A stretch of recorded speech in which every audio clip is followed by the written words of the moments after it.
very good evening. Am I audible? Just want to confirm. Can you give me a thumbs up?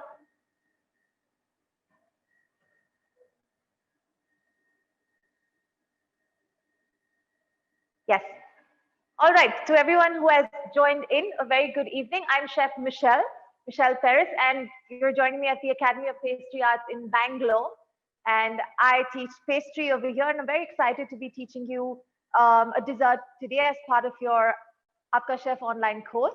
So stay with me. We're going to be making a lovely eggless chocolate caramel cake slice, and it's one of our favorites. And we're sure when you try it at home as well, you're absolutely going to love it. Okay, so we'll run through the recipe first and what we're going to make, and I'll take you through what we're going to do for the next 1.5 hours that we're going to have this session. So for the chocolate caramel cake slice, we have a couple of components. The first one is a chocolate sponge. We then have a caramel ganache. There's a chocolate sable, which is a biscuit. There's a chocolate mousse. And we're going to finish with a glaze, a chocolate glaze, which is based with agar. Okay, so it's going to be something that you'll get to see how we use agar for a nice, lovely chocolate glaze. I'm going to show you the mold that we're going to use for this topic. So I'm going to be building my dessert in this mold. It's from Pavoni, and the model number of this is KE019. So you can see the shape. It's got a lovely sort of intricate design. It's a lovely flower shape. And this usually comes along. You can buy it as an additional insert. This works as the insert mold. This is also from Pavoni, and it's KE020. Okay, so KE019 is the main mold, and the insert, which is a slightly smaller mold, is KE020. So what we're going to be making this, we're going to be making this in the form of an entremet, and I'm sure you've heard the word by now. An entremet is a lovely French layered dessert with several components, textures, etc. So we're going to build our dessert inside this, and I'll take you through how we're going to do that.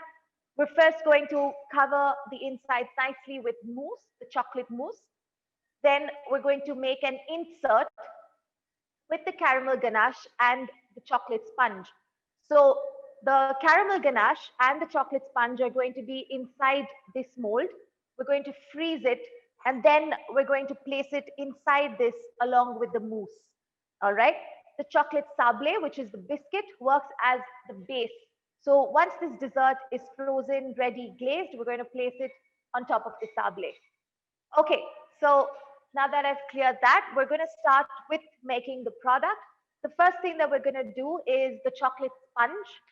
For the chocolate sponge, we have our ingredients. So we have oil, sugar, curd, flour, baking powder, baking soda, and cocoa powder. And it's actually a very simple way to make this. All we've got to do is combine all the ingredients till they come together nice and smooth in a very nice emulsion. Okay, that's what we're looking at. So again, just to take you through my ingredients, we have oil, sugar. It's always nice to double check your ingredients before you start. We have oil, sugar, curd, flour, baking powder, baking soda, and I have cocoa powder. Now, always what we're going to do is we're going to sieve all our dry ingredients, and we're going to combine the wet ingredients. So when we say wet ingredients, it's oil, sugar, and curd. Okay, even sugar comes under a wet ingredient because ultimately it picks up moisture and dissolves. All right, so I'm going to start with that.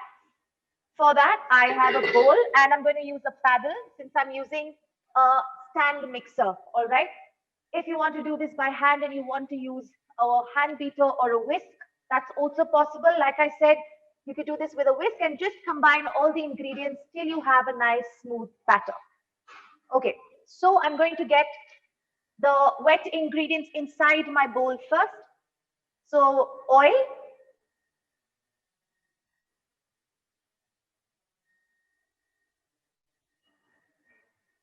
curd. All right. Also, always good to have all your ingredients at room temperature. Okay, if it's at room temperature, it's easier for all the ingredients to combine really well. Oil, sugar, curd in the bowls. On the side, I'm going to sieve my dry ingredients once the wet ingredients are mixing. So I'm keeping a parchment ready. I've got a sieve, and I'm going to come back to that. All right. So we've got oil, sugar, curd, all right, in the bowl. Okay, and I'm going to mix this nicely.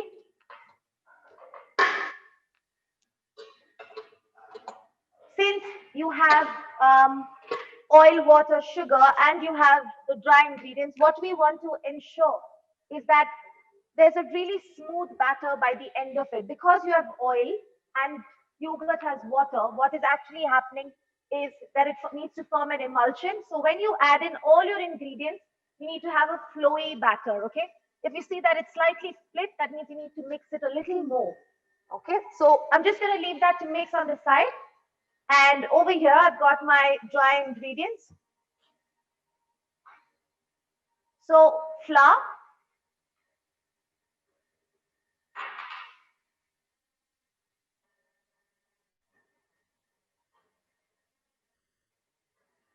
baking powder, baking soda,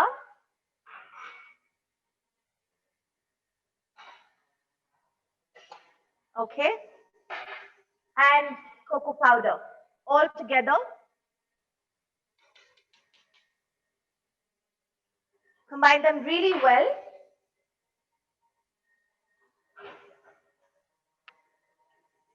So once this is ready, what you can do is just lightly mix this so everything is really well mixed. Okay, so once I did this, you can see I've got all my ingredients nice and smooth. All right, when you see it flow from here, it needs to be nice and smooth. All right.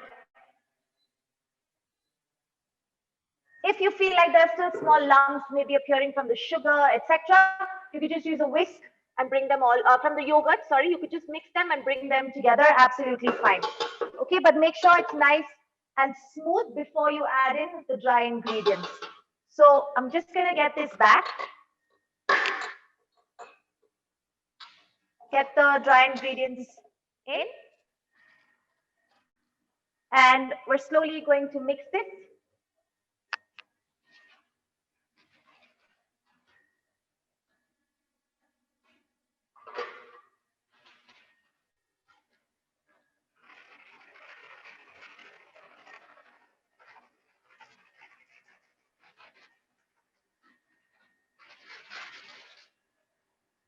Okay, so I'm going to get this on and allow it to mix really well till I have a smooth batter.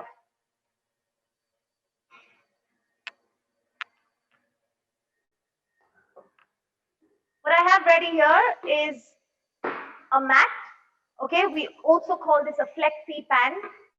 You could alternatively even just use a parchment paper. You could use a silicone mat, whatever you're comfortable with. You could even pour this into a ring or a frame, a cake tin, all possible. The idea is to get it onto a surface where you can bake your cake. So as long as you have an oven, you're good.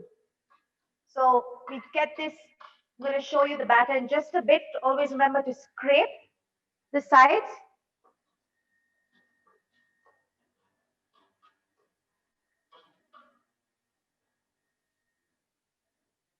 And you'll mix for a good 30-40 seconds to ensure that your batter becomes nice and smooth. Please remember, don't just mix to combine. You mix for a good 30-40 seconds till you have a nice, flowing, smooth, shiny batter. Even if you're doing this by your hand whisk, just continuously keep mixing, okay? I'll show you the batter in a bit.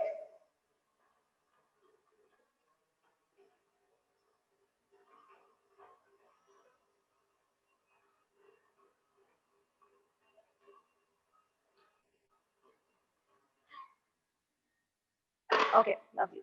so. My batter is ready. And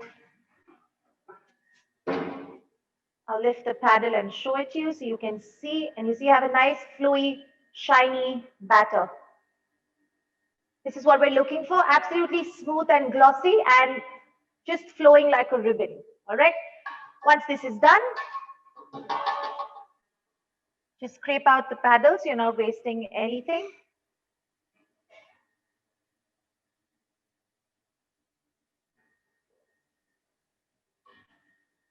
Okay, I'm just going to leave this on the side. And I've got my tray ready here. I'm going to pour this in. I'm just going to get it on one side because I already showed you the mold and I don't need too much of the sponge, right? I just need to cut out a circle of the sponge. So I'm just going to get it onto one side so I have sufficient. Again, depending on the size or the shape of the dessert that you're making, you may always alter the recipe to suit that. Okay, when we're looking at building this dessert, always look at what is the total height of your dessert and how you can divide that equally between the mousse, the insert, the sponge, whatever it is that you're going to fill inside your cake. You want a nice balance of flavors. You don't want it to be too thick in terms of the sponge or too thin or too much ganache and too much mousse. So depending on what the height of your cake, you can always work around that way. So I'm using an offset palette knife and get to the corners first and then move just a bit, maintaining the height of this frame. So this is about 1 centimeter, which is good enough because it'll rise a bit since there's baking powder and baking soda. Okay, it will become slightly taller and that's good enough for me for this cake.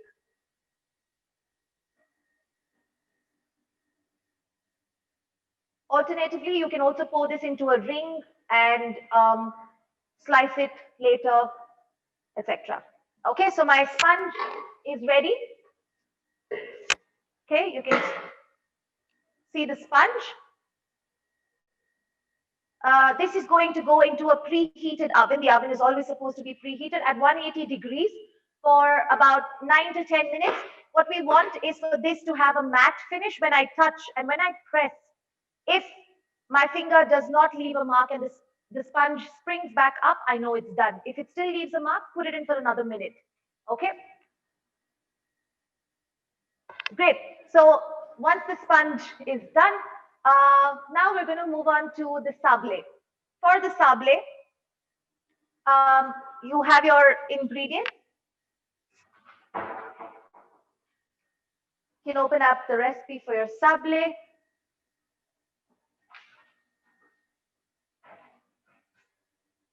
So I have flour, cocoa powder, butter,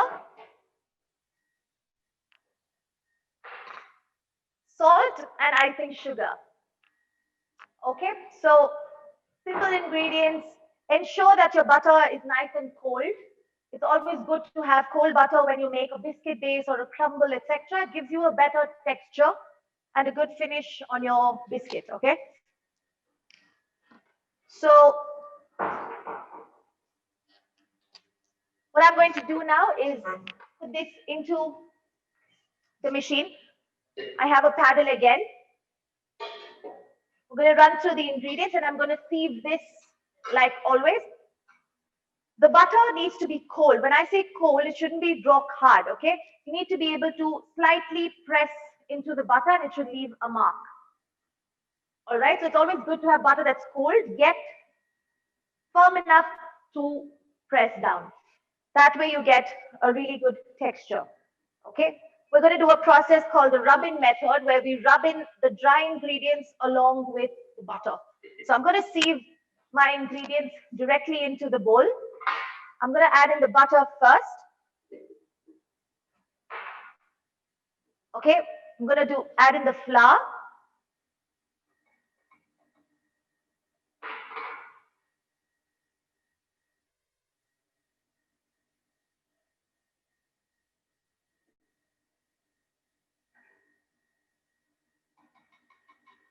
Cocoa powder next.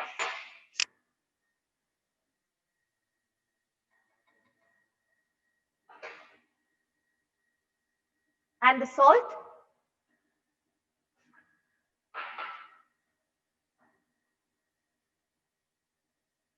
Okay. What I'm going to do is first do a rub-in method. Like I told you, we rub in the dry ingredients along with the butter. I'm going to add in the icing sugar in just a bit once these combine. Otherwise, it's just going to all fly out. All right. So I'm going to sieve the icing sugar in just a bit. Butter, cocoa powder, flour, and salt are inside. I'm using a paddle.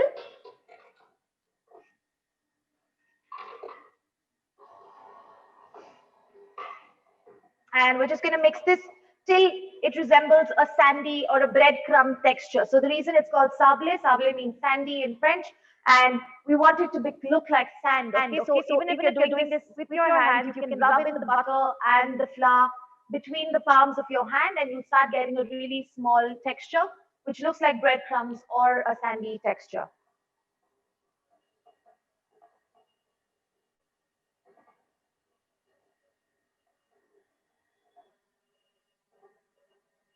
So the reason we want the butter cold is so that it can rub against the flour. And what this does is that it cuts down any gluten formation. So you get a crispier texture on your biscuit.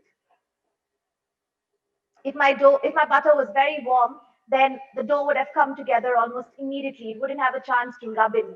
Okay, so this is where the use of cold butter really helps.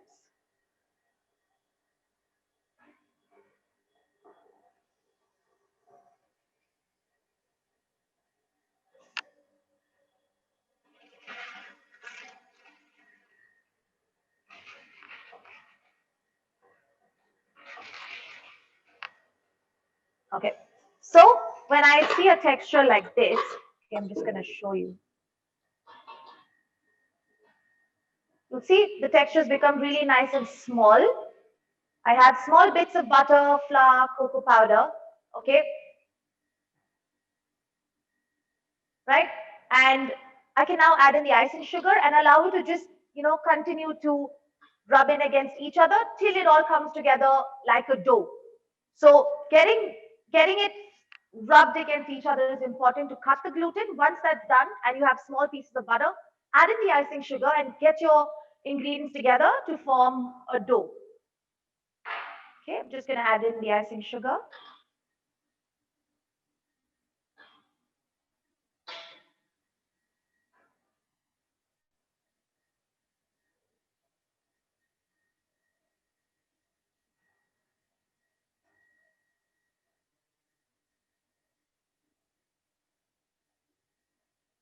So it's always good to sieve because then, your ingredients fall much lighter into whatever you're making. It density becomes much lighter.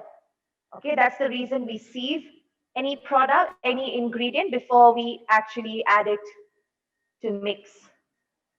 All right, so this is almost done. Okay, I'm just going to leave the big lumps. You see, you can get rid of all of these. So just going to leave that in the side. And we're going to get back to mixing till it comes together like a dough.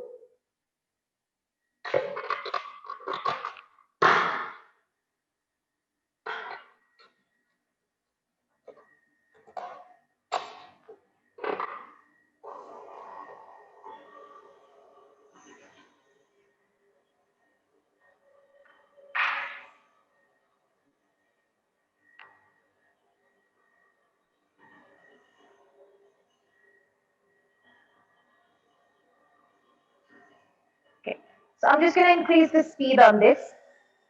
I just want the dough to come together. Gradually will come together.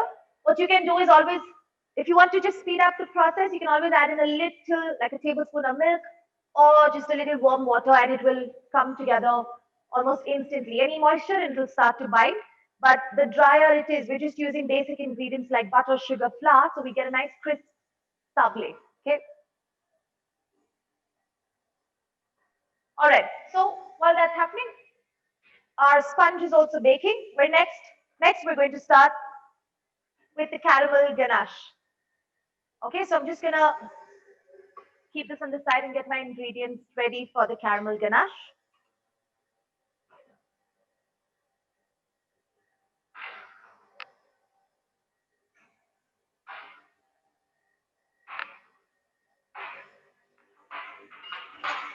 For the caramel ganache, we need an induction, a saucepan, a whisk, and a jug.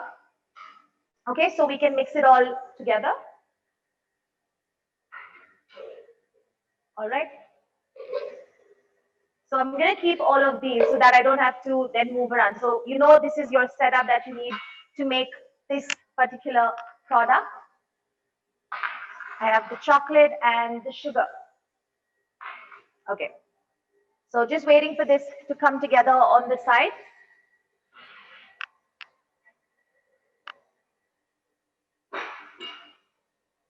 Okay, so before we start with the caramel ganache, just to show you, this is what breadcrumb texture looks like, or a sandy texture looks like. After this, your dough will start coming together gradually. Okay, so we've cut down any gluten in the flour, and we're going to ensure that we get a nice crisp biscuit base. Just going to continue mixing this till my dough comes together.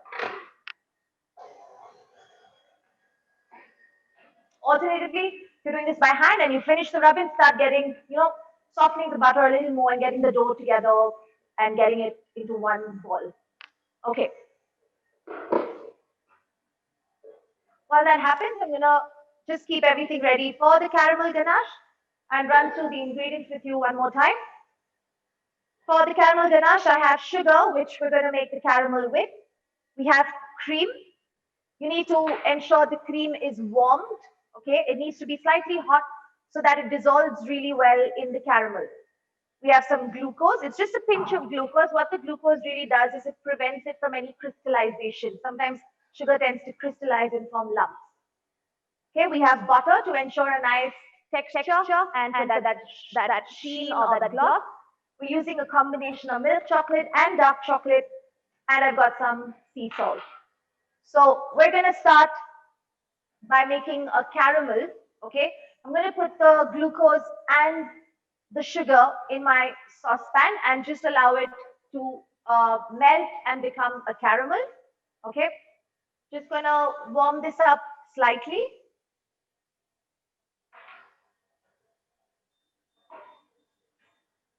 So before you start the caramel, ensure your pan is slightly hot. It helps the sugar to melt down much faster when you start making the caramel, all right? Your butter can be soft, creamy, room temperature, just like that. Okay, much softer than before. Absolutely soft, creamy. Okay, so my glucose is melted, and I'm just gonna, it's just a tiny bit, but I'm gonna add it to my bowl here.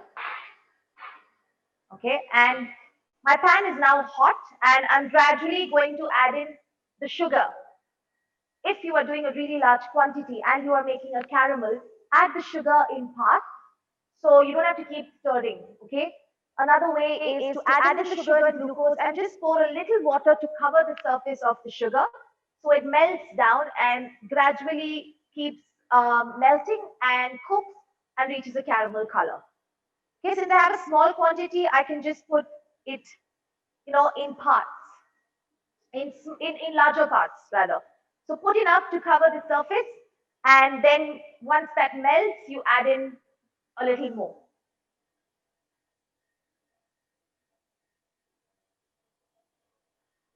Okay, I'm also going to get the cream warmed on the side.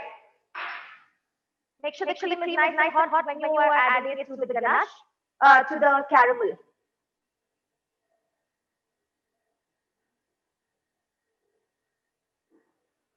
So the sabli takes time on its own. Don't worry, I'm going to show it to you once that come together.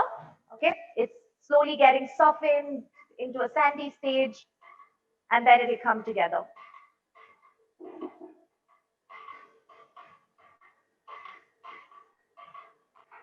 Okay, so my sugar is melting down. I'm just going to leave it. Don't keep agitating because then it will crystallize. Just allow it to melt by itself. You don't need to do anything.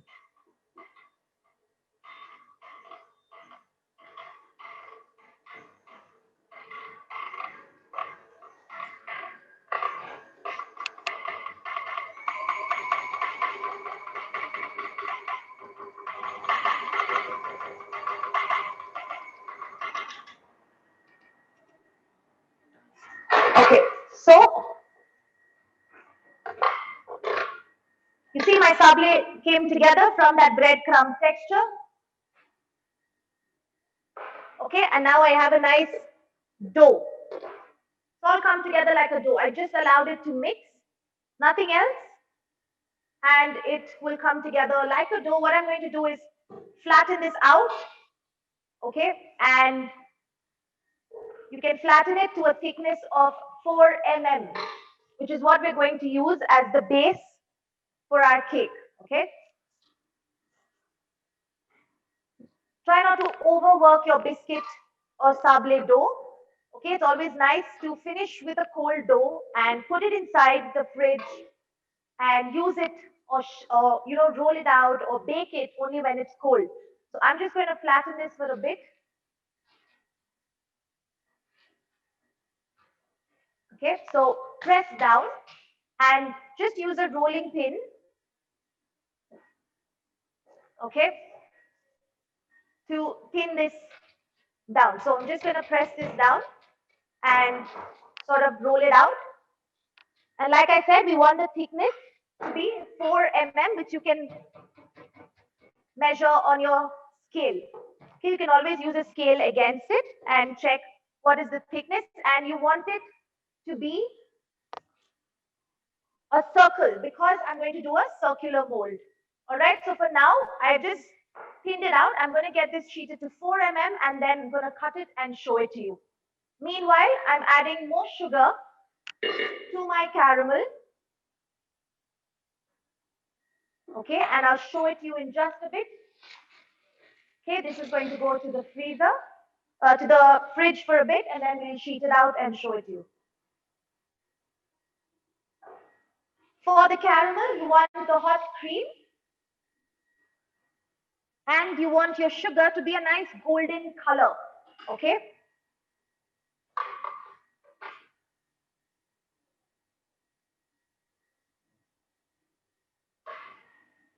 Just going to quickly show you. That's what it should look like. A nice golden color. All right. Once you have this, keep it on a medium heat. Okay. Pour in the cream and use a whisk and gradually keep mixing. It's going to bubble up, so please be careful. Pour in all of the cream, continue to mix.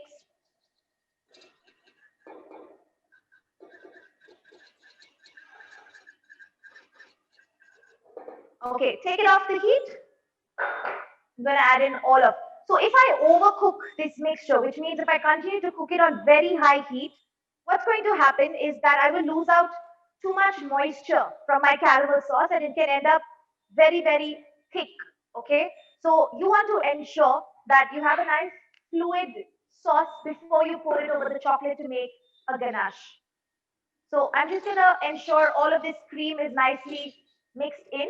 Okay, it's going to look like that. Nice and fluid.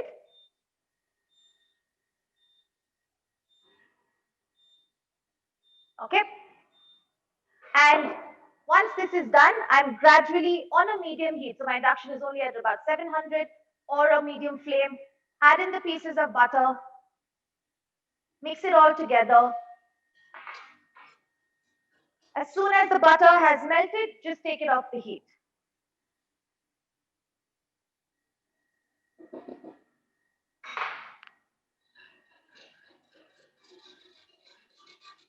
Okay, so all my butter has melted.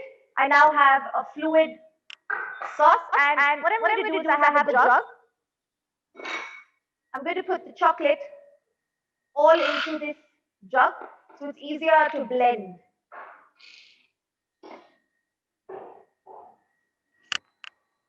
I'm going to pour this sauce over it.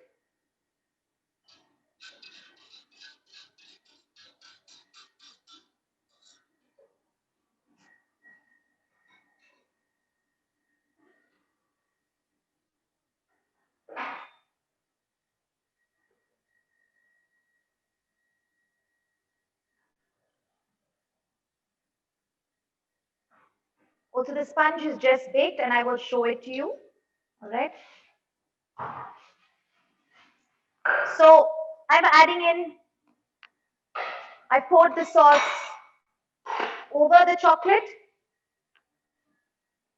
I'm adding in the salt now, so I can just blend it along with it. I don't want the salt to completely dissolve. It gives you a nicer flavor profile. Okay, and I'm just going to blend this till I get a nice sweet or smooth emulsion. Okay, so when you cook this mixture, just ensure that you get a nice golden color. That's all you're looking for. A nice golden color. Add in the warmed cream, golden color from the caramel. Add in the warmed cream. Add in the butter. Pour it over the chocolate and blend.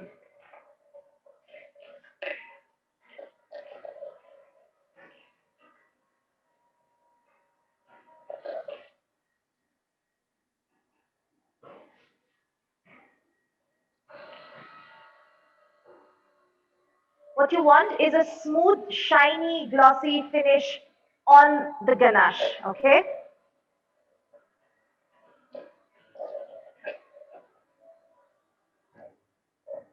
So this is what we're looking for. I'm just going to show it to you. Okay, you see, nice glossy finish, nice shine. Okay, so that's what it looks like. One blend and you're good to go. Okay, so we're going to pour this into the mold that we have that we're using as the insert. Okay.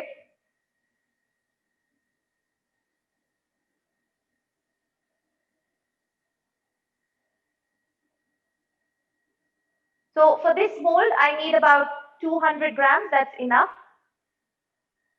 And then I'm going to place the sponge over it. Okay.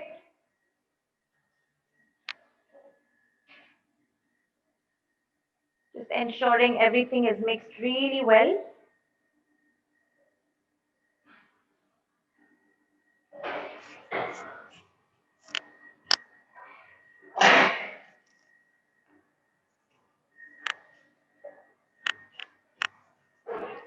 Okay, and I'm gonna pour this ganache into my mold.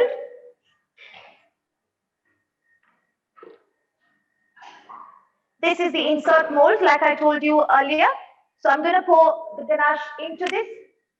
I'm gonna just place this on a wooden board, so it's easier for me to lift and place later. Okay.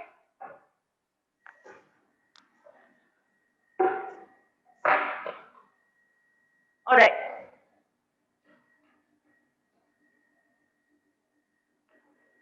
So when I pour this, I'm just going to ensure I do it evenly. It's easier with a jug. If you don't have a jug, you could use a piping bag or just pour very carefully, okay?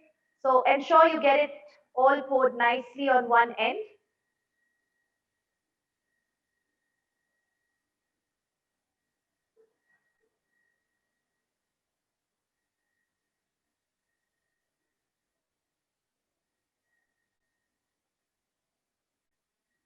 Okay, we're going to tap down the mold as well. Whenever we work with an entremet, we always work reverse, right? Which means whatever you put as the bottom now will become the top of the cake later. So that's something also you can envision before you start making your dessert. Okay, is to see how the layers are going to look once the cake is cut.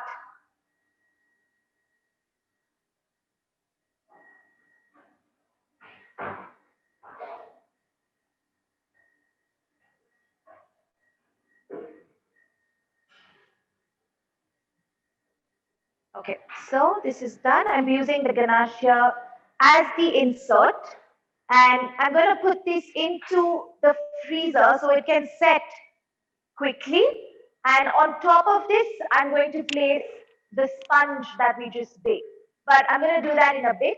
So what I'm doing now is I'm just going to tap this, okay, or move this to just ensure I have a nice flat surface. And just to show you, that's what it will look like. Okay. So you can see the layer of ganache, right? Just gonna give this a clean finish.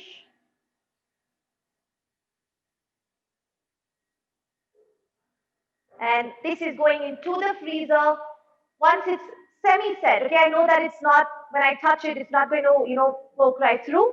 I can then place the sponge on top of it. Okay. All right, I'm going to show you the sponge now. So you see, this is the sponge that we just baked. Really nice, soft. When I press, it just springs back. That's how we know it's done. Anywhere between 9 to 10 minutes for this side. All right, and what I'm going to do is put a parchment over this, okay, and just gonna slide the tray out. It's always nice to cover the surface of your sponge so it doesn't dry out, okay, and I'm just going to flip my sponge so I can then peel it off the mat, okay.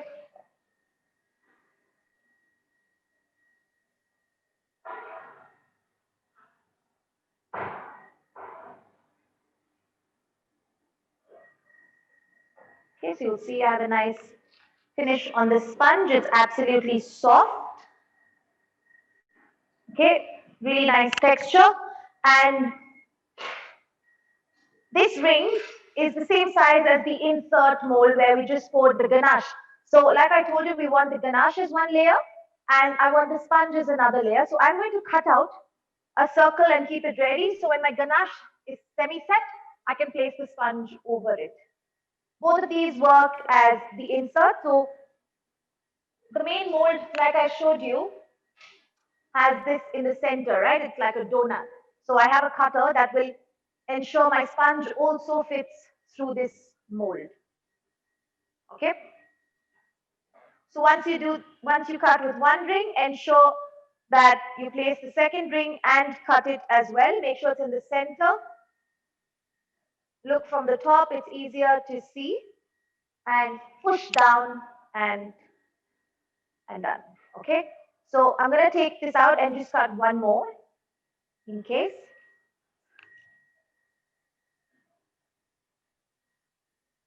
Okay.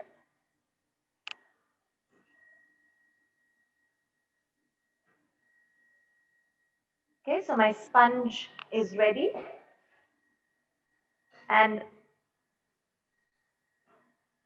since it's very hot, I don't want to lift it right now. What I'm going to do is just keep this in the freezer for a bit. And then when we have to place it on top, I'm going to show it to you. Okay, so I'm just going to slide this back on the tray so it's easier for me to handle.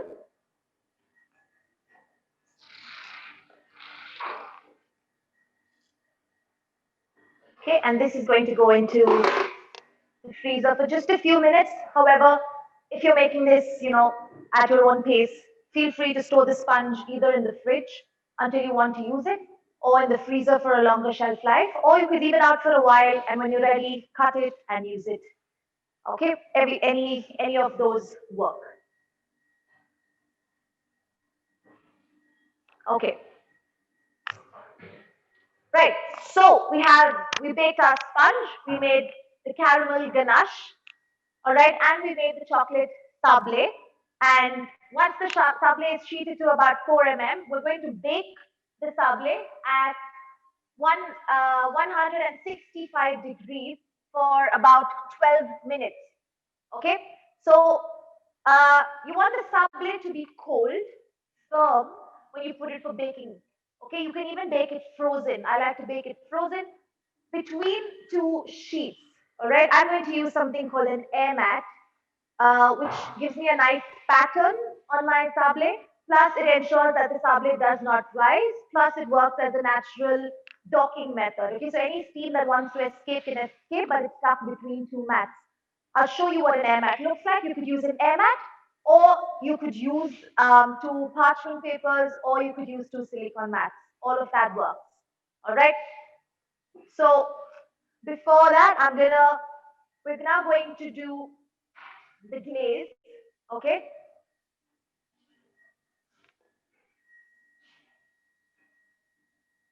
For the glaze, we have our ingredients over here. So we need a saucepan, the jug. Okay. Again, a spatula and a whisk. So just to show you the setup that we need, you need an induction, Okay, the ingredients we have water, cream. Okay, so that's water, cream, sugar, agar powder,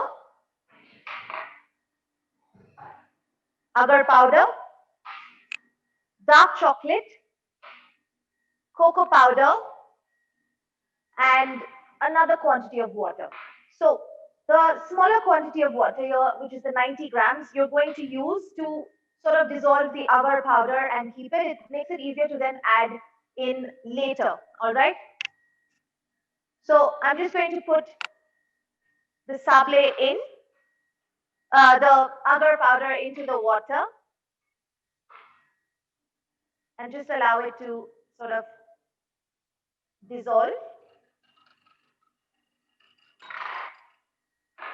So agar works well either with water or with milk, okay?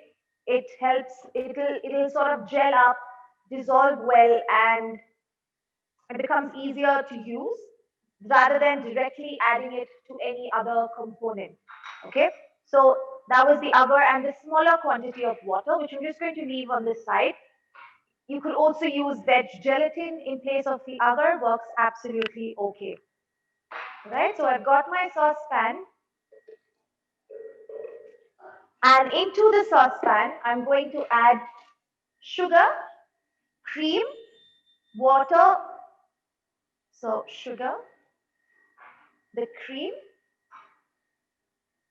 okay.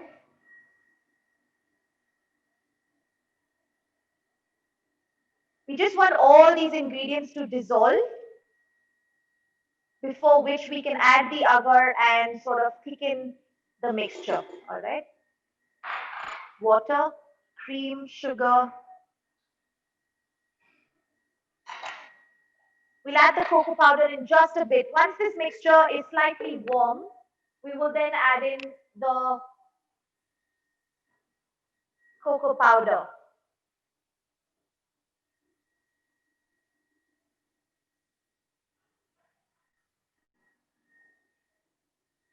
Make sure that it dissolves really well. Sugar, water, cream for now. Once it's slightly warm, cocoa powder, and we use a whisk to dissolve it nicely, okay?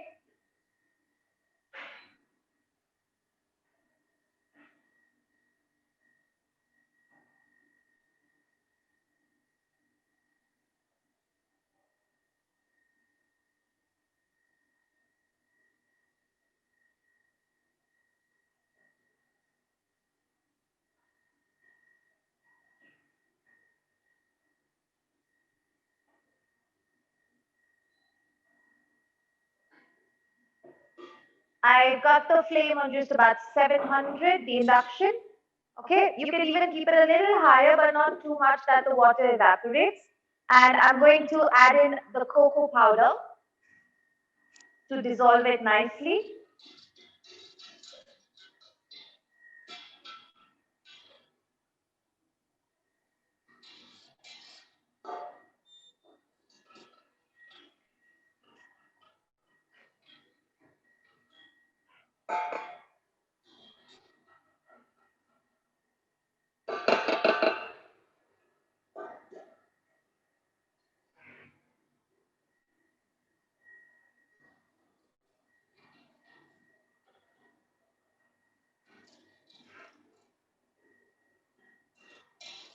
So since this glaze has agar, what we want to ensure is that once we add in the agar, we cook the glaze really nicely, okay,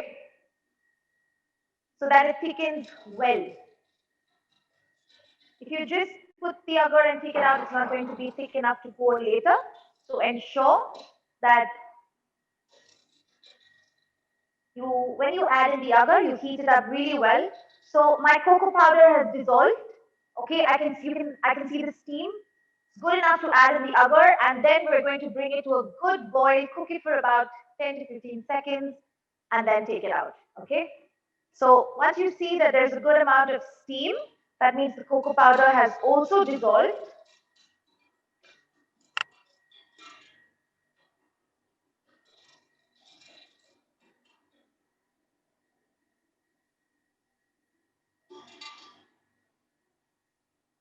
And I'm adding in the agar.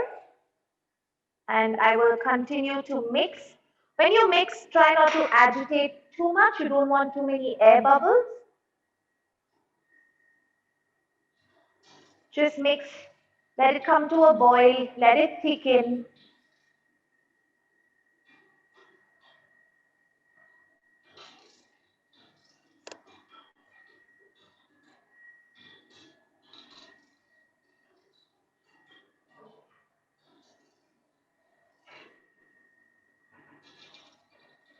Okay, so we have water, cream, sugar that we added first. Okay, water, larger quantity of water first. We warm that up. We then add in the cocoa powder, dissolve it. Once you see that it's hot and not steaming, but hot, not boiling rather, but steaming. So you can see the steam. You can then add in the agar mixed with the small quantity of water that we pre-mixed. Okay, we pour it in, continue to cook, thicken till it comes to a nice boil. So it's coming to a nice boil here. Ensure you're scraping the surface. You don't want it to burn.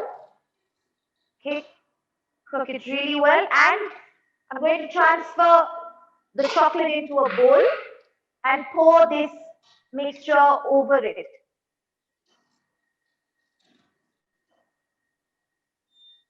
Okay, so once I've cooked it for a good, say, half a minute, you'll see it starts to become nice and thick when I'm pouring this.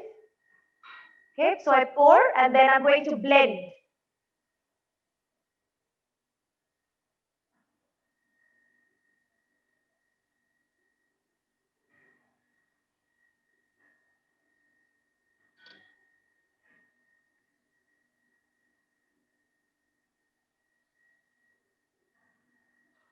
So just to show you what it looks like, should be nice and glossy and shiny,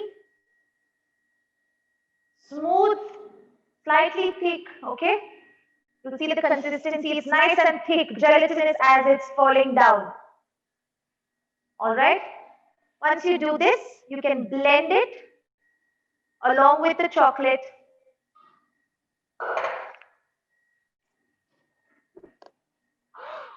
Okay, so I've got my blender here on a minimal speed because you don't want too many air pockets.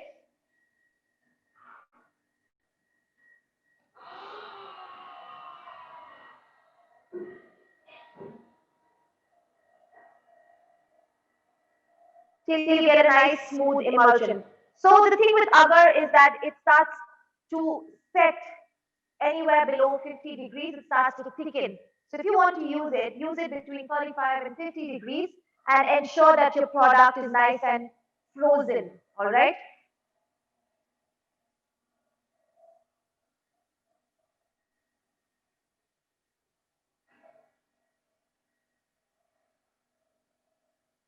So my glaze, you can see, is nice and smooth and shiny, all right?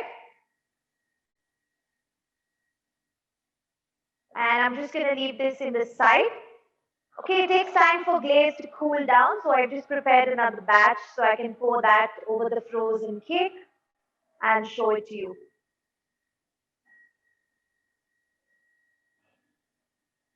Okay, so my glaze is ready.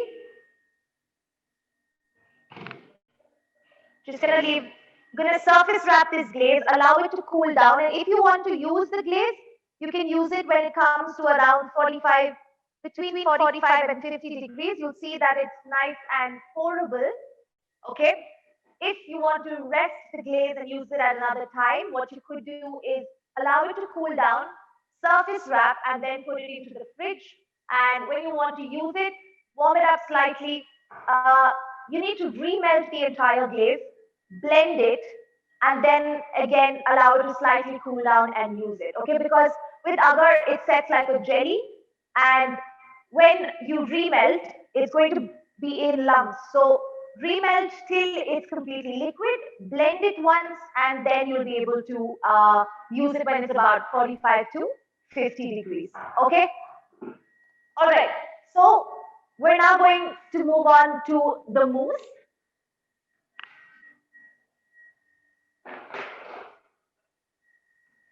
for the mousse, we have just 3 simple ingredients. There are 2 parts, 2 different cream measurements. Okay.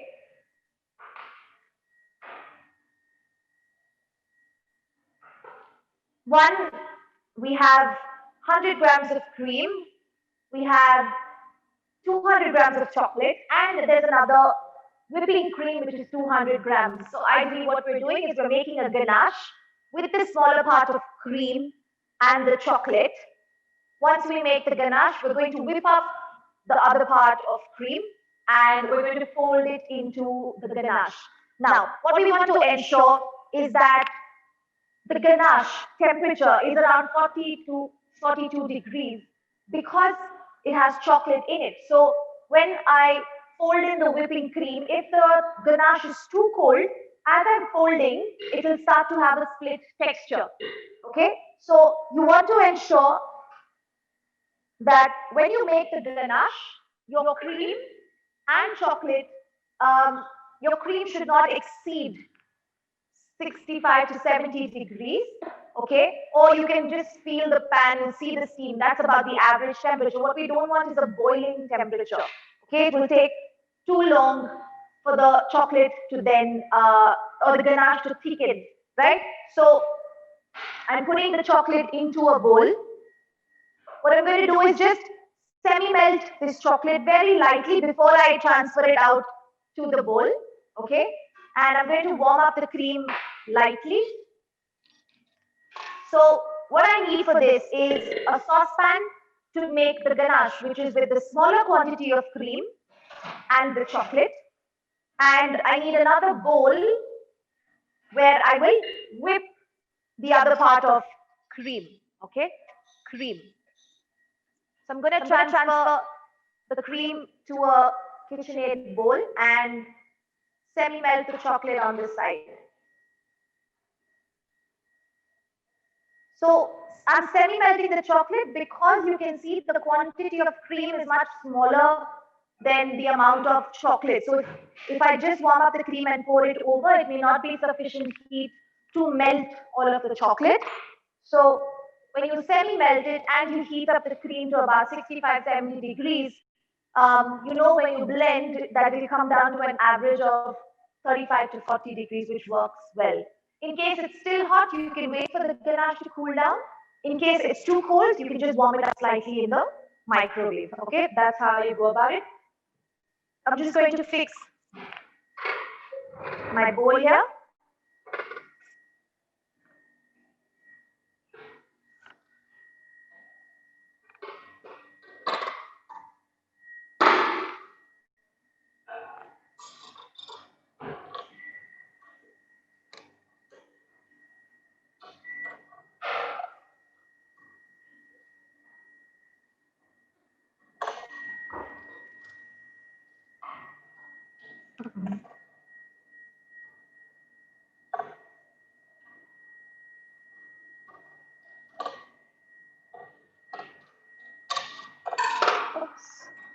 Sorry. All right, got this in. I'm just going to whip this carefully on the side. Now, when you whip cream for any mousse, you whip it only to about soft peaks, okay? The reason we whip it only to soft peaks is so that it's a nice soft texture. Whatever peaks or how thick you whip your cream is how you're actually going to eat it once the dessert is frozen and thawed. Okay, you have to remember that. So how much you whip it here is what you're actually going to eat later after you've mixed it with all the other elements, it's frozen, and then you sort of eat it later, all right? So the larger part of cream is there. The smaller part cream goes into the bowl, into the saucepan.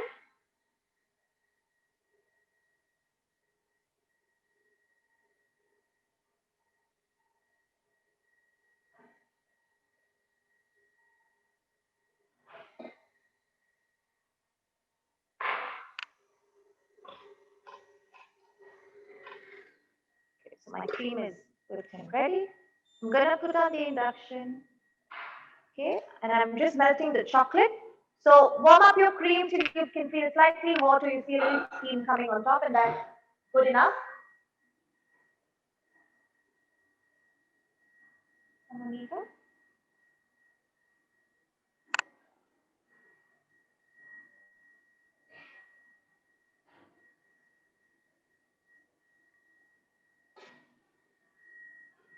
All right.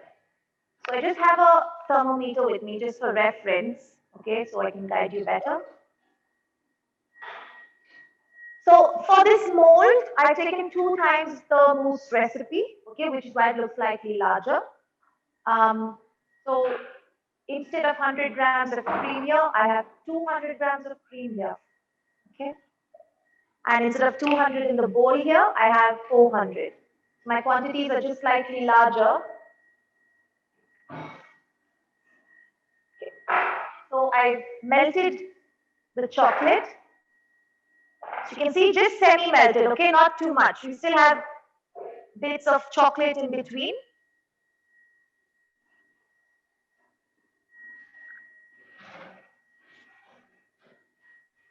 So the sable, I'm just going to show it to you while the cream warms up.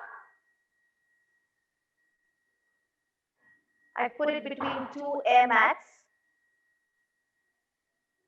And then it will go into baking.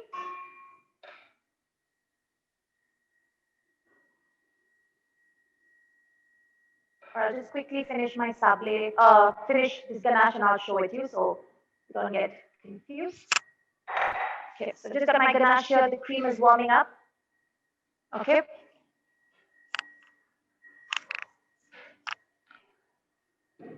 Just gonna keep the blender ready.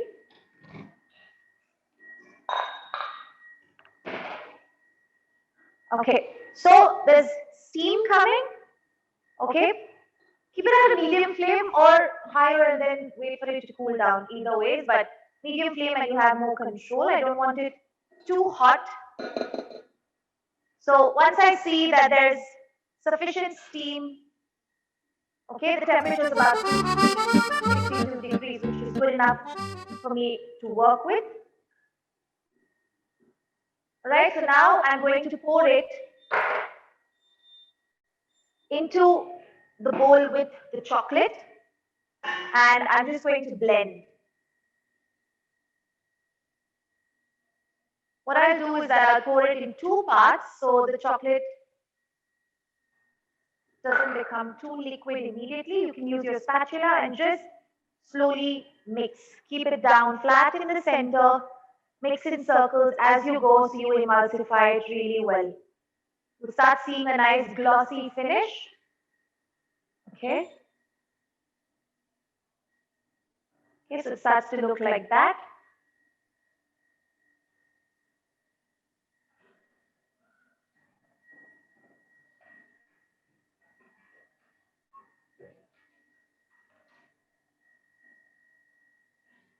And just to give you a reference, it's about 31 degrees. So when I add in the remaining hot cream, the temperature would go up to about 40 degrees. Okay, so like I said, we want to use the ganache at about 40 degrees before I fold in the cream.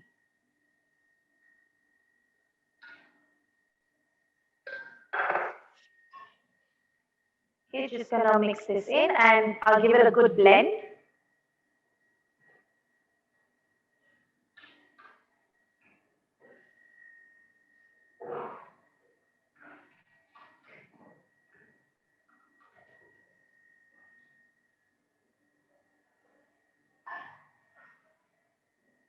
Okay, so before I blend this, I want to quickly show you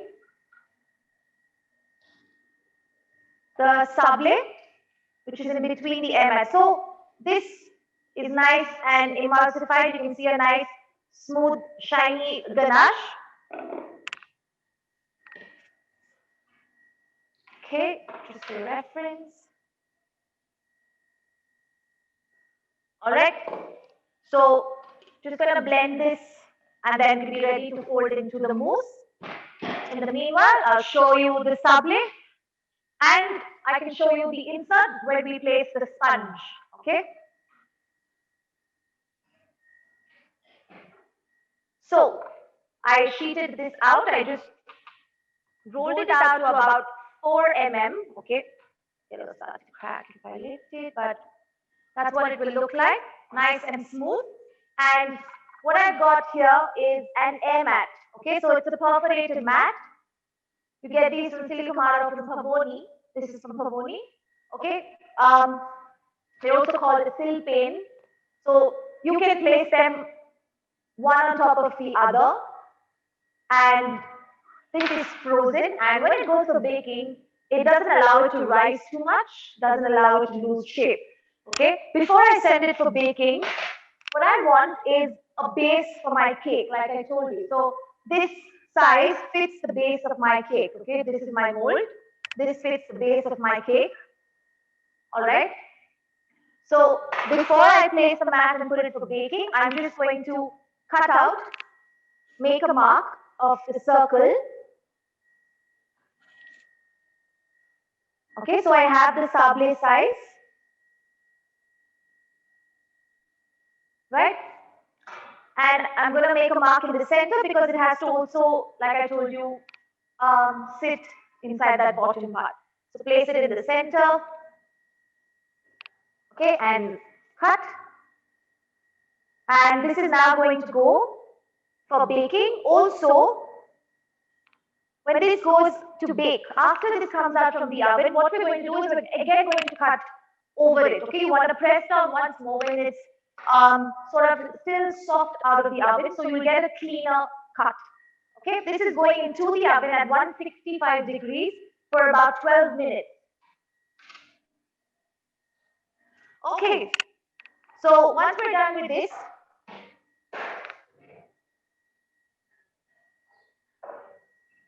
just to show you, I prepared the insert and I showed you to cut out sponge earlier. Okay, so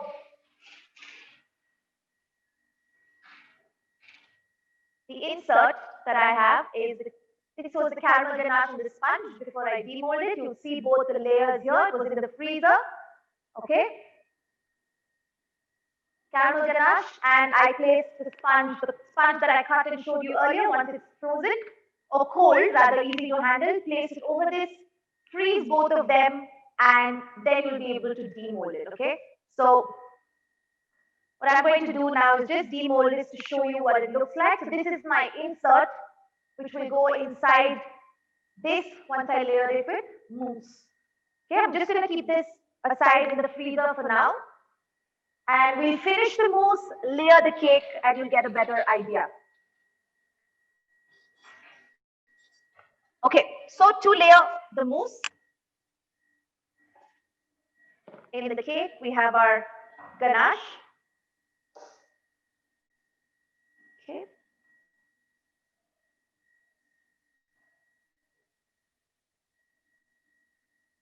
Okay, so about 40 degrees, and I'm going to show you the cream. So I have some soft peak cream here. You can see it's nice and flowy. Okay, you don't want to over whip it. Let it be a little flowy, a little soft, gives you a better texture when you're folding it into the mousse. So collect all your ganache to the center and start adding in the mousse, the whipping cream, sorry, into the mousse in parts. So add it, lift and turn. Okay, so ensure you're folding slightly quick because if the chocolate cools down too much, it will be difficult to incorporate. So lift and turn as you go.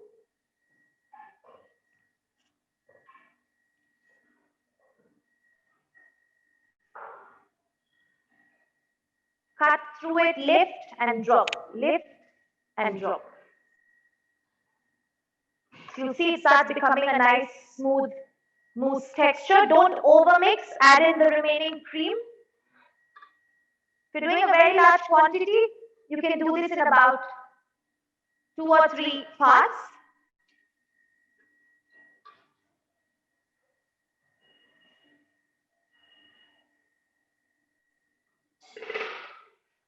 Okay, and I'm just going to fold in the mousse, get my mousse ready.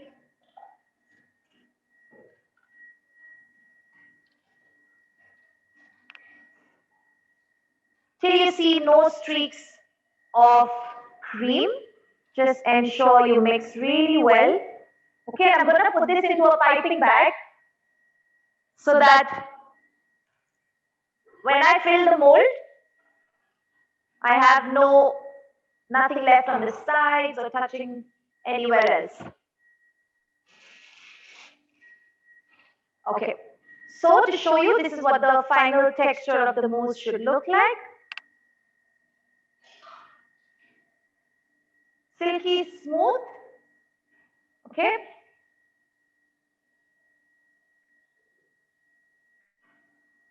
Still soft in terms of its texture. The softer it is here, this is what you're going to eat when the mousse is nice and soft after it's frozen, all right? Because when I freeze this dessert now, I'm obviously going to eat it later when it has thawed. And this is the texture that I want to be enjoying. Okay, so we're going to fill our mold with the mousse.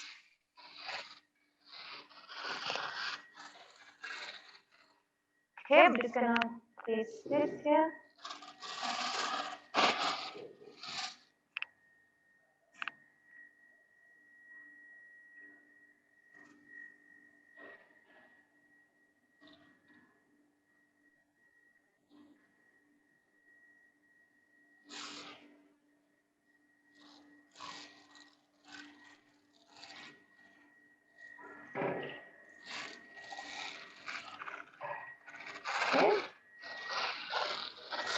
So I'll just fill the remaining mousse in another piping bag as well, so it's easy.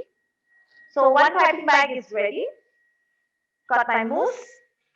I've got my mold. Okay. I'm going to place this on top of a board so it's easier for me to then lift out later before I start filling. Okay.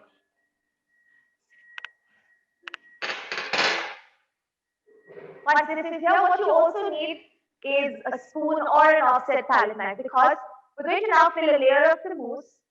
We're going to smoothen the sides so there are no air pockets, and then we're going to place the inserts that I showed you, which was the caramel ganache and the sponge. Okay.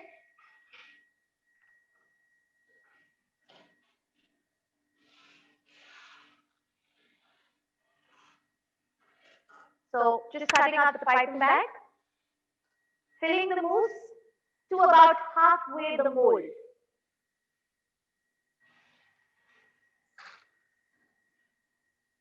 What we also want to ensure is that the sides are thoroughly smoothened, okay? Don't overfill it all at once, otherwise it will all come out by the time you put the insert.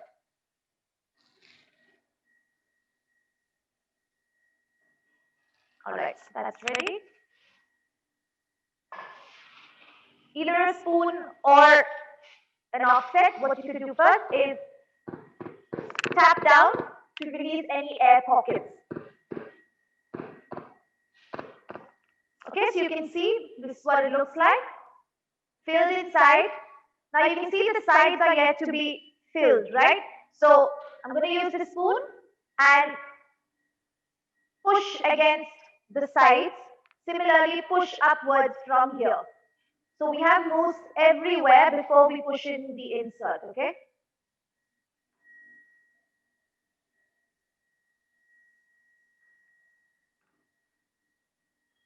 Once you do this, ensure that you have at least 1/4 of the mold filled with the mousse before you can put in the insert.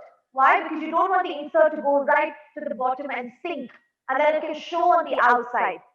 Plus, you want the layers of your entremet to be really well balanced. So if you have your mousse filled to about 1/4, you know your insert is going to take up half the space, and then you finish it with a little more mousse.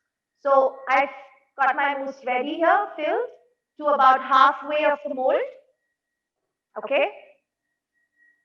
And I'm now going to push in the insert that I showed you.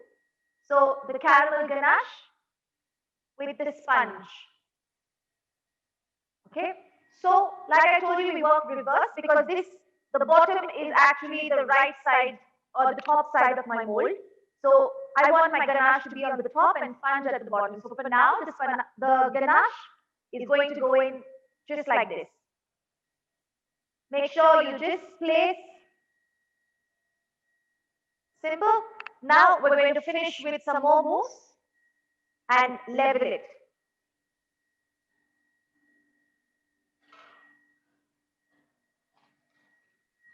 Fill the sides really well first, so you have no air pockets.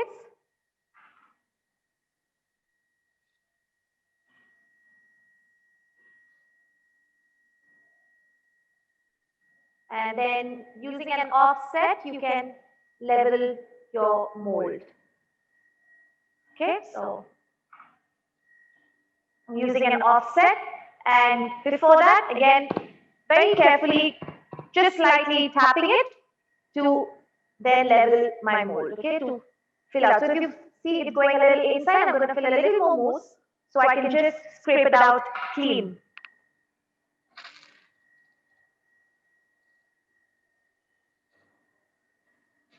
Okay, so this will then go into the freezer, and then we're going to glaze the cake. Since I've already prepared a cake to show you, we're going to move on to glazing after this. Ensure that you fill and take out any extra, okay? Just gonna take out the extra here. So you want to see a nice, clean finish, okay?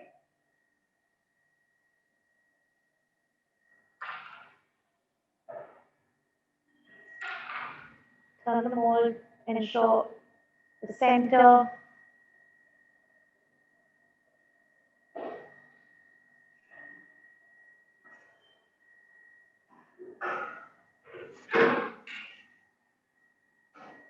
Okay, so that's our layered chocolate caramel cake. We've got the mousse at the bottom, brushed up the sides, covered the center as well, filled it up to 1/4.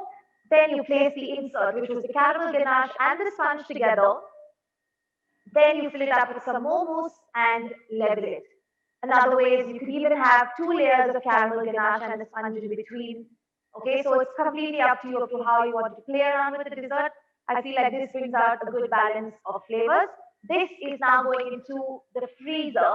This has to rest in a freezer which is at least -18 or -15 degrees for a minimum of 6 to 8 hours for it to really freeze well.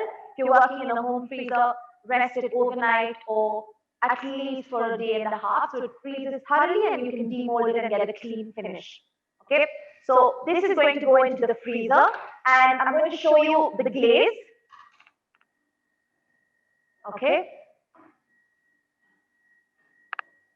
so I prepared some glaze and kept it a little earlier to show you, and what I'm going to do is just blend it slightly before I use it. Now, this is the same glaze that I showed you. Okay, how to make earlier.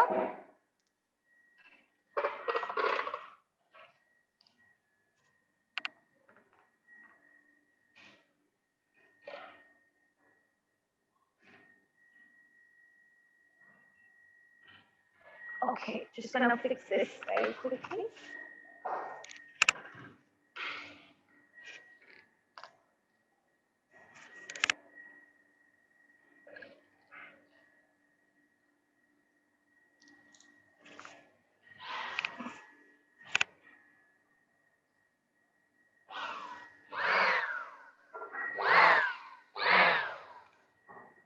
So I warmed up the glaze. You can see it's nice and shiny here. Okay, warmed it up, and it's nice and fluid right now. Okay, I'm just going to give it a quick mix again because it may, like I told you, once the agar cools down, it sort of starts setting. Okay, and we don't want it to be too thick when I blend. So just going to give it a quick blend. Increase the speed slightly. Yeah. So you want it to be pouring consistency, which is around 45 to 50 degrees. Okay. Since it's an agar-based glaze, you won't get the same fluidity or the shine like gelatin does, but it does give you an equally good finish. Okay, you'll see now. So just blending. What I'm going to do is transfer this. I'm going to add in actually a little metallic color into 2 jugs. I'm going to divide this into 2 jugs. In one jug, I'm going to keep it just dark chocolate, and in the other, I'm going to add in a little metallic powder. So you'll get a really good shine or a finish when we glaze the cake later. Okay.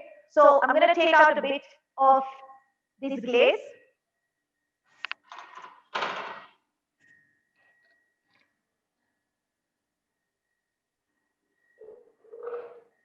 Okay. Just pour some of this glaze into the jug. You can see it's nice and fluid.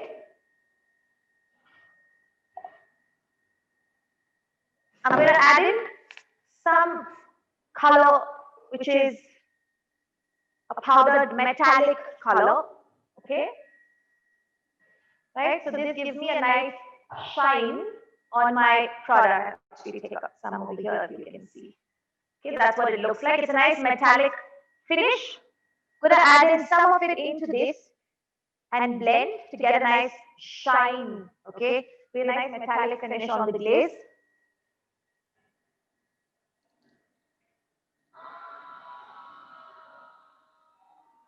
When you pour the glaze over the cake, just ensure your cake is super frozen and your glaze is around 45 to 50 degrees.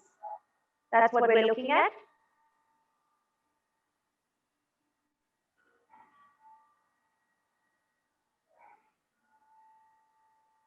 Okay, so I'm going to glaze the cake right now. And you can see I have a nice shine on this. Of course, maybe not very clear, but when I glaze, you'll see it very nicely. 2 distinctive colors. One a sort of metallic finish and one a slightly like a gold or copper finish. Okay, so just in comparison, okay, 2 shades of color. Okay, and what I'm going to do is get the glaze into this jug. So I'm going to put a little of the dark chocolate, put a little of the metallic, so I get a nice mixed color when I glaze. All right. I'm just going to slightly warm up this glaze because while I was blending it, it cooled down a bit. So slightly warming it up. I'm getting my cake ready, and we're just going to glaze in a minute.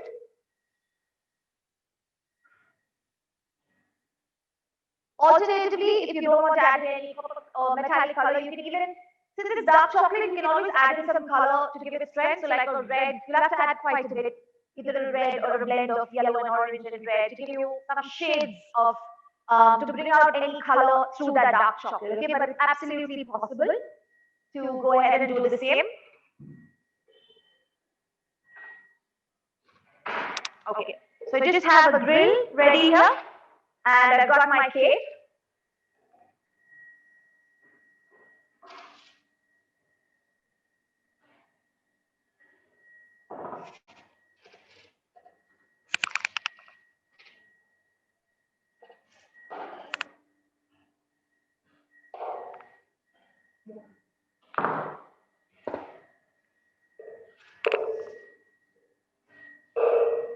So this is my cake from the freezer.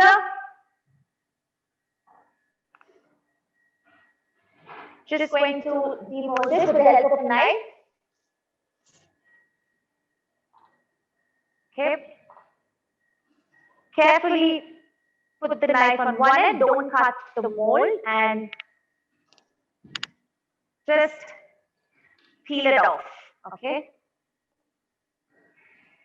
So you'll see as you demold, okay, you will get a nice shape like this. All right. Really beautiful design. Okay, and what I'm going to do now is glaze this cake while it's nice and warm, while the glaze is warm and the cake is frozen. Okay, so I've got the plain glaze in one and I've got the metallic finish glaze in one. And what I'm going to do is just mix some of this. Okay. So what I'll do is I'll keep topping it up as I go. Okay. You can see the motion in which I'm glazing. That's important. And we're going to do a sort of back and forth with the glaze to get a nice dual shade.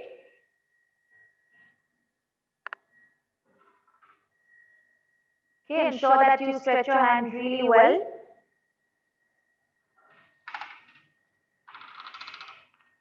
Okay, I'm going to top it up a little more.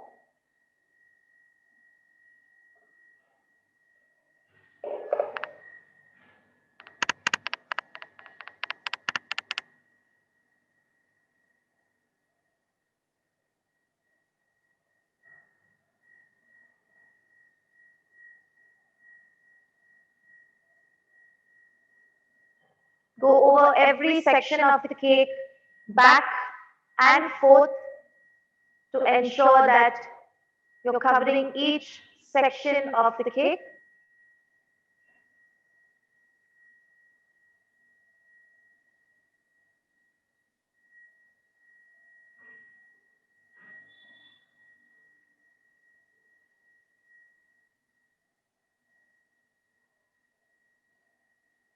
Okay, just going to again top it up a little more. And finish the last bit.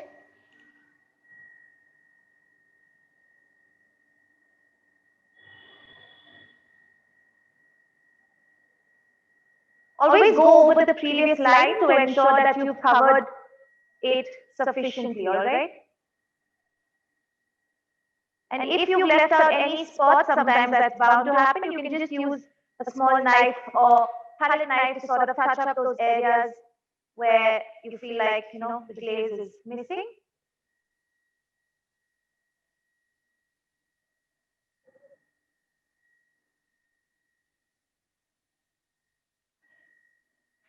Okay.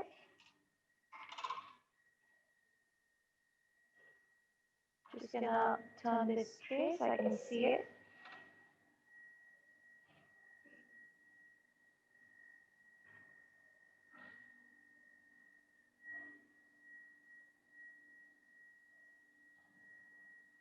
So just going over it at the bottom only. Okay. And tap it really well.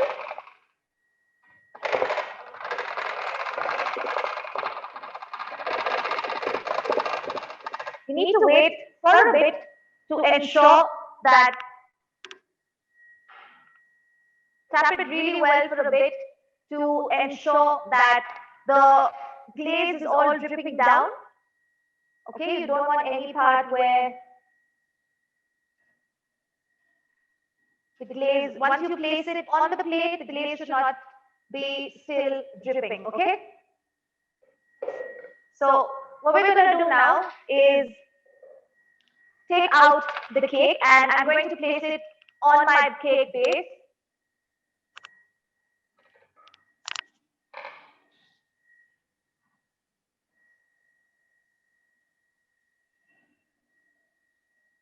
Okay.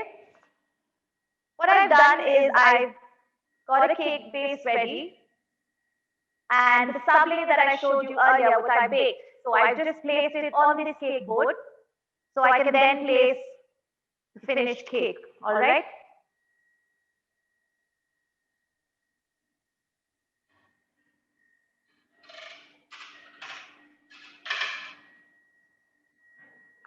When you lift your cake, you want to ensure you give it thorough support.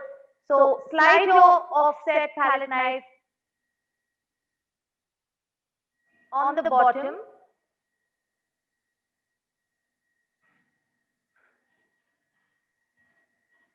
Okay. Once you do that, lift. Just going to get this a little closer. Okay, so you can support, and you can see we still have some parts that are dripping. What I'm going to do is place this on the grill and move it around to finish or just remove any parts that are dripping.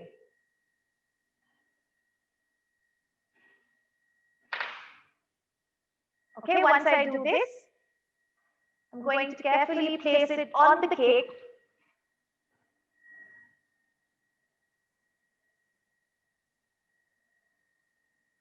When you place it, look at the front, I'm holding it with my other hand, or you can hold it with a knife. First, use your hand. Do not let the offset touch the center of your cake board, all right? That's very important. Get this out, and then you can use the knife to support it and place it in the center of your cake. All right, so that's our finished cake, and I'll show you a close-up with the striped metallic finish, and I'll just garnish the cake and show it to you.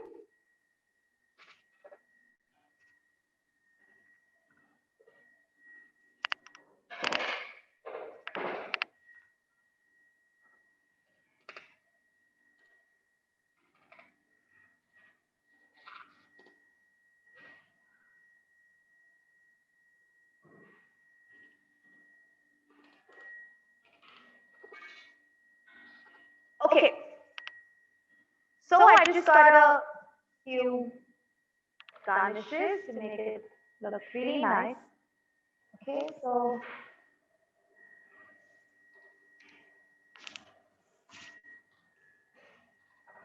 I've got some gold coins to bring out the shine, and we're only going to work on one side of the cake. We don't really want to do the whole, cover the whole cake, all right?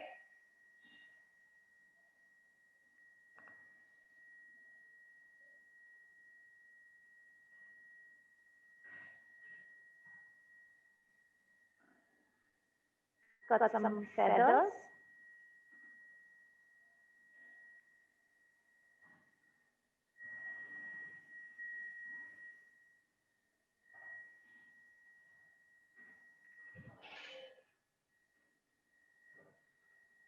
Okay, and just to finish this, what I'm going to do is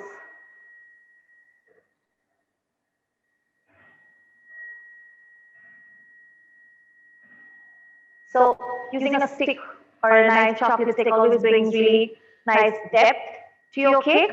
Okay, going to finish this with some gold dusted hazelnuts.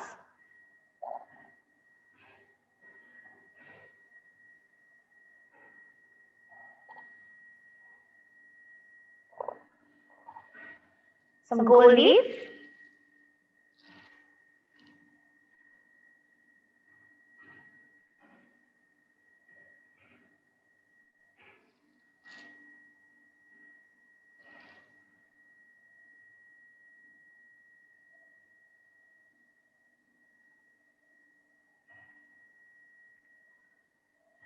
Okay, and I've got just a few dried rose petals to add in some color.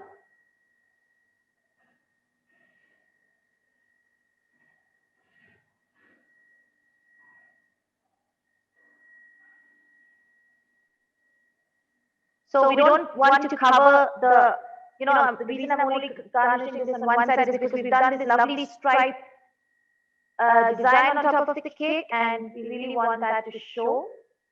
So not going to do too much. Okay, and I'll just finish with a logo of our academy.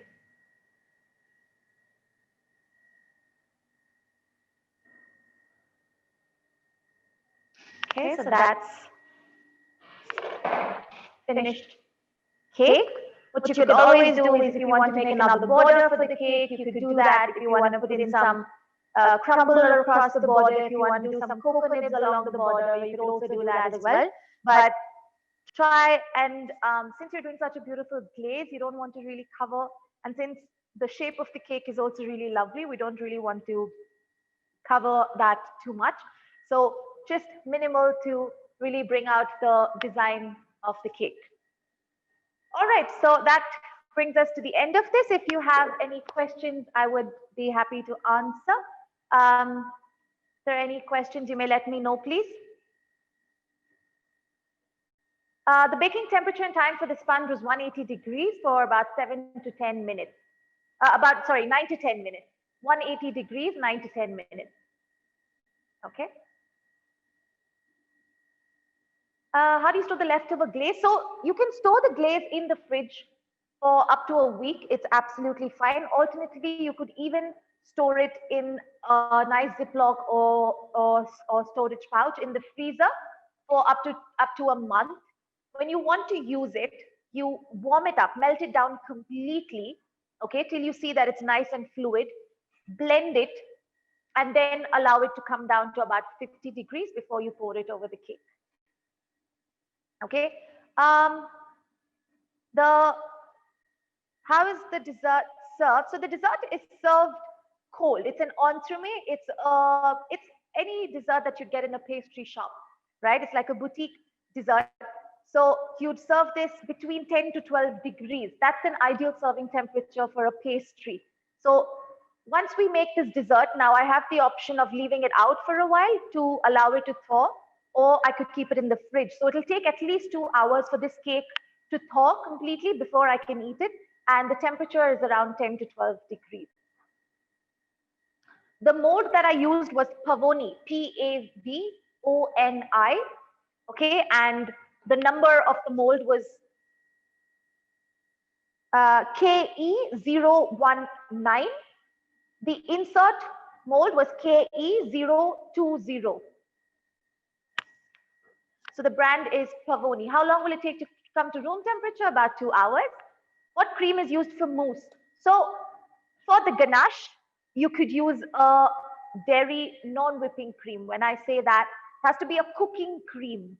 So I could use an Amul brand if I'm in India, but any cooking cream for the ganache, and a minimum 35% fat-based cream for the whipping cream. That's for the mousse, okay? Can we use powdered sugar for the sable? Yes, you could, absolutely fine. Before glazing, how much time do we keep the mold in freezer? So like I said, once you make your cake, you layer the cake, it needs to go into the freezer only. You will only glaze the cake when it's frozen. So if you're working in a professional kitchen in your freezer, it should take about minimum 6 to 8 hours. All right. But if you're working in a home kitchen, then I would recommend keeping it for minimum 1 day. All right. Whipping cream, there are plenty of brands available in India. There's Anchor, there's Ellenwire, there's President.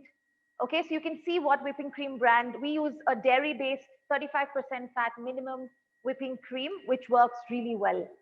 Okay. All right. Any other questions? If you can just scroll up. The cake might be too frozen right now. I don't think I'd be able to slice it. Can scroll down a little more. Sorry, scroll up. Baking time for the sable is 165 degrees for 12 minutes. How long do we need to cook after adding the agar, and what temperature we need to add agar to the mixture? This is for the glaze, I presume. So you will dissolve the water, cream, and the sugar. Let it warm up. Okay, when it's warm, add in the cocoa powder. Let it all dissolve nicely. Once you can see the steam, which means it's about 60, 70 degrees, add in that agar and small quantity of water mixture to it. Bring it to a good boil and mix for at least 30 to 40 seconds. You'll watch it get thicker. So minimum 30, 40 seconds, take it off the heat, and then you're good to go. Then you can pour it over the chocolate and blend. Okay. Can you please tell us the right temperature of the caramel? Is it necessary to use a thermometer? No, I did not use one either. You just need to cook the caramel till it's a golden color and then add in the warmed cream. All right. Yeah. Can maybe just go to the end. So we'll show you a close-up of the cake. The type of layers in this cake, just to repeat, we've made a chocolate mousse. We have a layer of caramel ganache, a layer of chocolate sponge, and I've rested the whole thing on a chocolate sablé base. Cocoa powder, Calibu, we've used Caribou cocoa powder. You can use Caribou. We've also used Caribou chocolate. Okay, agar, we get it from Sosa, or you could use a brand called Urban Platter, which is available on Amazon. Any brand works. Can we make the glaze white chocolate? This one is based with cocoa powder, so you wouldn't be able to omit that. But alternatively, I'm sure in another class you would learn how to make a white chocolate glaze, not with this recipe. Okay, so thank you very much. All right, I'm glad I could teach you this wonderful cake. I'm waiting for all of you to make it. So my name is Chef, my Instagram handle is Chef Michelle Perez, Michelle, and my name is Michelle. Once again, thank you for joining us. We're at the Academy of Pastry Arts in Bangalore, and hope you enjoy the remaining sessions that you have lined up for you all. Thank you very, very much. Thank you.